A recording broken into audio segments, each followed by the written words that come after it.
Bilangan 20 ayat 8-13. Ambillah tongkatmu itu dan engkau dan Harun kakakmu harus menyuruh umat itu berkumpul. Katakanlah di depan mata mereka kepada bukit batu itu supaya diberi airnya. Demikianlah engkau mengeluarkan air dari bukit batu itu bagi mereka dan memberi minum umat itu serta ternaknya. Lalu Musa mengambil tongkat itu dari hadapan Tuhan seperti yang diperintahkannya kepadanya. Ketika Musa dan Harun telah mengumpulkan jemaah itu di depan bukit batu itu, berkatalah ia kepada mereka, "Dengarlah kepadaku, hai orang-orang durhaka, apakah kami harus mengeluarkan air bagimu dari bukit batu ini?" Sesudah itu Musa mengangkat tangannya lalu memukul bukit batu itu dengan tongkatnya 2 kali. Maka keluarlah banyak air sehingga umat itu dan ternak mereka dapat minum. Tetapi Tuhan berfirman kepada Musa dan Harun, "Karena kamu tidak percaya kepadaku dan tidak menghormati kekudusanku di depan mata orang Israel, itulah sebabnya kamu tidak akan membawa jemaah ini masuk ke negeri yang akan kuberikan kepada mereka." Itulah mata air Meriba, tempat orang Israel bertengkar dengan Tuhan dan ia menunjukkan kekudusannya di antara mereka. Oke, shalom. Tuhan Yesus berkati ya. Baik, hari ini kita belajar masuk pada ayat ke-12. Yuk, tolong ditampilkan ayatnya. Setelah kita belajar tentang euforia di episode yang lalu, di mana emosi dari segala sesuatu yang kita miliki, secara tidak sadar kita mengambil alih menjadikan diri kita Tuhan. Jadi kita yang memberi, bukan pemberian berasal dari Tuhan. Yang membuat Musa hilang kata-kata Tuhannya. Tapi kata-kata aku, apakah aku harus memberi? Nah, sekarang kita akan belajar di ayat 12. Keputusan Tuhan dengan sikap Musa. Di mana kita sudah belajar kesalahan Musa. Dari karakter sampai jiwa euforia dia. Bagaimana pandangan dia memandang rendah di hadapan Tuhan. Sehingga dianggap memandang rendah Tuhan. Karena menyebut orang-orang durhaka. Baik, tolong ditampilkan ayat firman Tuhannya. Tetapi Tuhan berfirman kepada Musa dan Harun, "Karena kamu tidak percaya kepadaku." Saudaraku, mari kita berhenti, kita bahas ini dulu. Kira-kira menurut pemikiran kita dengan Musa yang meninggalkan segala sesuatu, yang pada awalnya dia katakan aku petah lidah. Dengan kata lain Musa itu aku enggak sanggup deh. Tapi akhirnya Musa mau dan melangkah demikian jauh dan dalam meninggalkan sesuatu.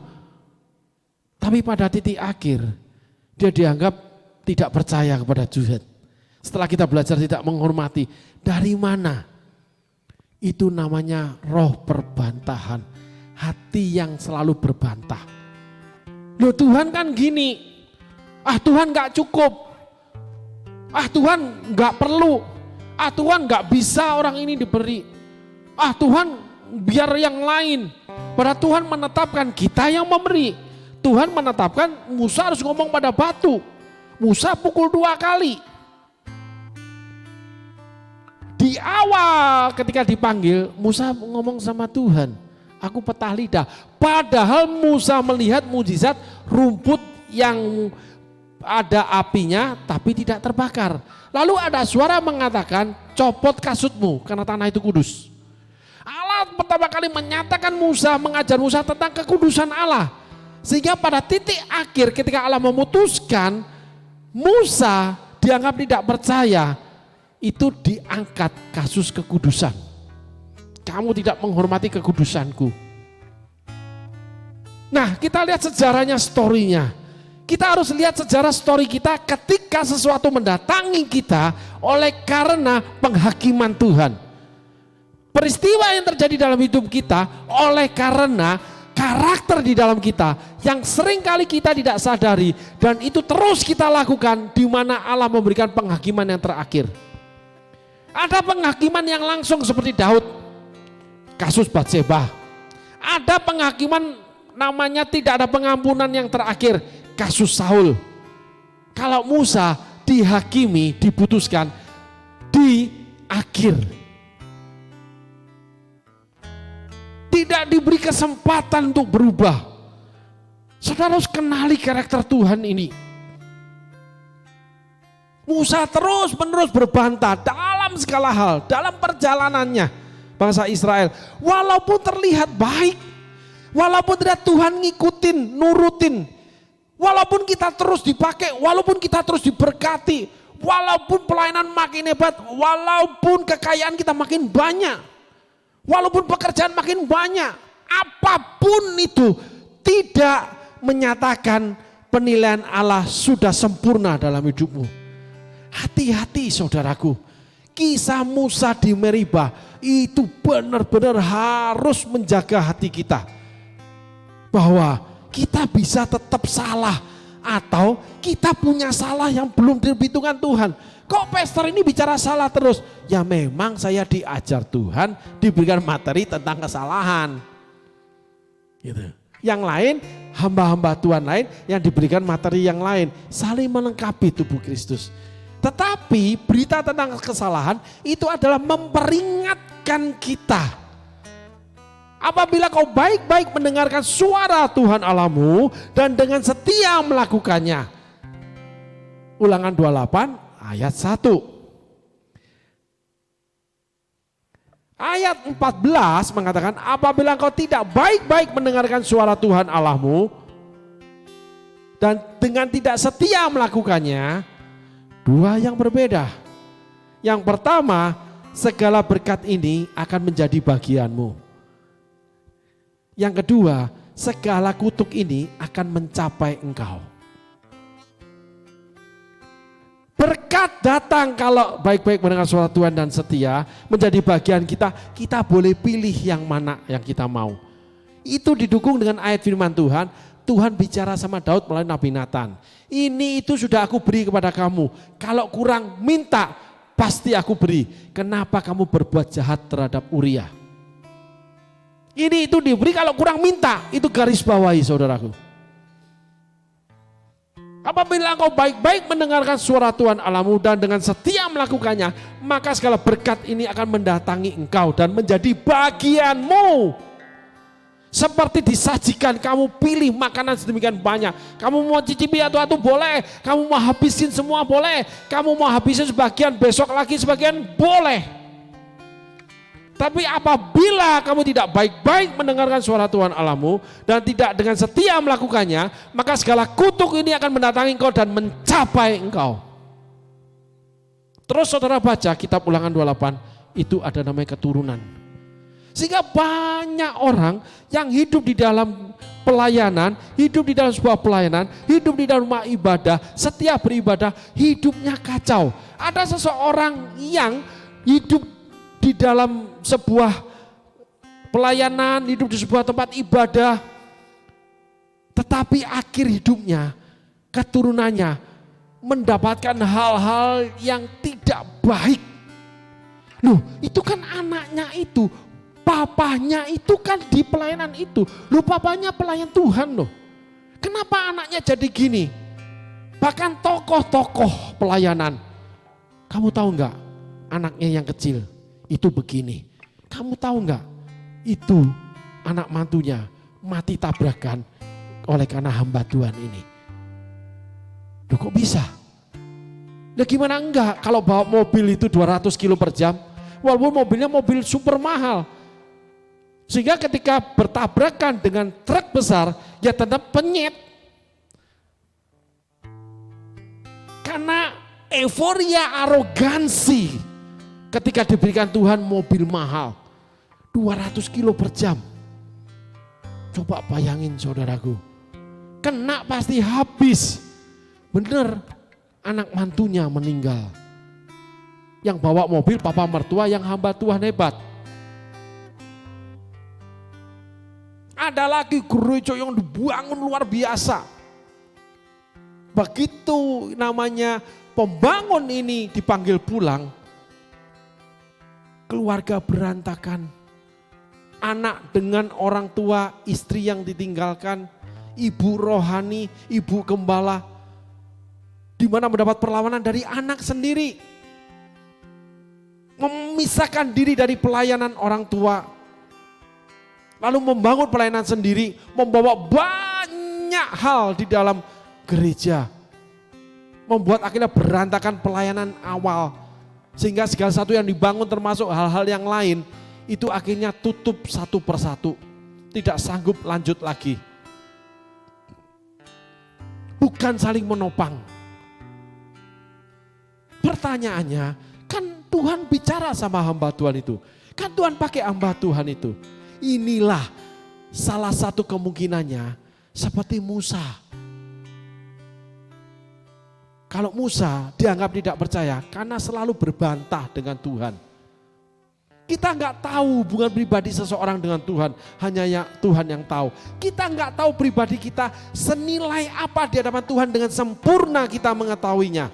Karena Musa demikian sempurna pergaulan karib dengan Tuhan, demikian sempurna menurut kita meninggalkan segala kemewahan Mesir. Tetapi oleh karena masalah mengeluarkan air dari batu, Musa dicopot jabatannya sebagai pemimpin dan Musa tidak mendapatkan hak yang diberikan kepada setiap orang ketika keluar dari Mesir, yaitu masuk tanah perjanjian. Coba saudaraku bayangkan dulu. Dengan alasan argumentasi Tuhan bilang karena kamu tidak percaya kepadaku. Yang kita bahas yang lalu di mana terjadi oleh karena karakter negatif atau karakter tidak baik yang kita kadang tidak tahu. Lalu yang terakhir kita bahas euforia. Akhirnya kita melemahkan, kita tidak fokus, kita tidak jernih, tidak merenungkan firman, tidak baik-baik, tidak detail dan sebagainya untuk mendengarkan firman Tuhan. Sehingga Musa memukul 2 kali. Bukan ngomong sama batu. Perintah pertama dilakukan, perintah kedua itu dilanggar, tidak sesuai dengan firman. Hukuman dijatuhkan. Menurut saudara, pribadi apa yang saudara ketahui dari kisah ini? Hati-hati saudaraku, umatku binasa karena tidak mengenal aku. Tetapi Musa mengenal Tuhan dengan baik. Diawali dengan namanya mujizat, rumput yang menyala berapi tidak terbakar. Dan suara yang mengatakan copot kasutmu karena tanah itu kudus. Musa melupakan bahwa Tuhan itu kudus. Tuhan itu harus dihormati. Oleh karena kamu tidak menghormati kekudusanku di hadapan umatku. Gara-gara dia tidak melaksanakan perintah, gara-gara tidak mencermati perintah, gara-gara dia tidak memperhatikan perintah, sehingga dia ubah apa yang seharusnya dilakukan. Tetapi satu hal saudara catat, air itu tetap keluar, tetapi hidupmu tetap diberkati. Namun kamu kehilangan 2 hal, mahkota pelayananmu dan tanah perjanjian yang dijaga oleh Tuhan, karena itu janjinya. Kamu kehilangan. Hari ini kita belajar bahwa berdebat dengan Tuhan, memiliki pemikiran sendiri, lalu melaksanakannya seperti Musa, itu dianggap tidak percaya dan tidak menghormati kekudusan Tuhan, yang membuat kita tidak menerima kepenuhan janji Allah. Kalau kita hubungan dengan Ulangan 28, maka segala kutuk ini akan mendatangi engkau dan mencapai engkau. Selanjutnya kisah anak-anak Musa nggak ada lagi. Kisah Musa digantikan oleh Yosua. Musa cuma dikasih lihat dari ujung ke ujung dari Gunung Nebo. Setelah itu Musa dipanggil pulang. Tuhan memberikan reward buat pelayanan Musa. Tuhan tidak pernah lupa untuk mengembalikan pemberian saudara dalam hal apapun. Tapi Tuhan juga tidak pernah lupa akan pelanggaran saudara. Saudara boleh baca kisah bagaimana Musa ingin melihat Tuhan. Tuhan bicara, setiap orang melihat aku akan mati. Tapi gini, kamu sembunyi di balik batu, aku lindungi kamu dengan telapak tangan kananku, kamu akan lihat aku berlalu dari hadapanmu. Dan Musa melihat belakang Tuhan. Dan ada suara yang berkata bahwa Allah itu panjang sabar dan penyayang, tetapi tidak pernah meluputkan seseorang dari hukuman, yaitu kesalahan yang dia buat. Saya terjemahkan bahasa sehari-hari lebih mudah. Sehingga saudaraku jangan merasa 100% benar. Jangan menakar dirimu sehingga kamu berbuat seenaknya. Karena kamu udah diberkati, karena kamu udah dipakai, karena kamu udah dekat sama Tuhan, karena kamu sebagai pemimpin yang hebat dan sebagainya. Dan kamu mulai apa? Tidak melakukan firman Tuhan selaras persis dengan keberadaan firman, yaitu tujuan Tuhan. Yang kita pelajari salah satunya janda miskin 2 pasir 1 duit, memberi di dalam kasih dan sebagainya. Sehingga perilaku kita menjadi seenaknya hidup. Memakai segala sesuatu seenaknya seperti Daud memakai kekuasaan, mengambil, merampas. Seperti Saul yang menetapkan aturan-aturan sendiri di dalam pemberian kepada Allah. Dalam pemberian apapun. Melakukan segala sesuatu menurut pemikiran dia sendiri kepada pelayanan. Dan semuanya tewas dengan tragis. Karena Allah menetapkan hukuman buat mereka. Saudaraku, hari ini kita belajar satu hal. Apapun keberadaan kita, mau dibawa di atas, mau gagal, mau sukses, mau diberkati, tidak diberkati, mau apapun terjadi, ingat, Allah tidak pernah melepaskan kita dari hukuman. Walaupun Allah membalaskan setiap pemberian kita. Hari ini kita akan tutup dengan firman Tuhan di kitab Wahyu. Bahwa Allah akan memberi upah kepada setiap perbuatan. Dia akan memisahkan domba dengan kambing. Dia akan mengatakan, nyah dari hadapanku, mari ikut pesta Tuhanmu. Sehingga Musa dienyahkan dari kepemimpinan bangsa Israel. Digantikan oleh Yosua. Musa kehilangan jabatan, Musa tidak mendapatkan haknya sebagai orang percaya masuk tanah perjanjian. Kehilangan yang besar karena pengabdian. Saudaraku boleh memberi, boleh melayani, boleh apapun. Tapi saudara akan kehilangan hak saudara di dalam janji kerajaan Allah. Tapi saudara tetap mendapatkan apa yang saudara berikan.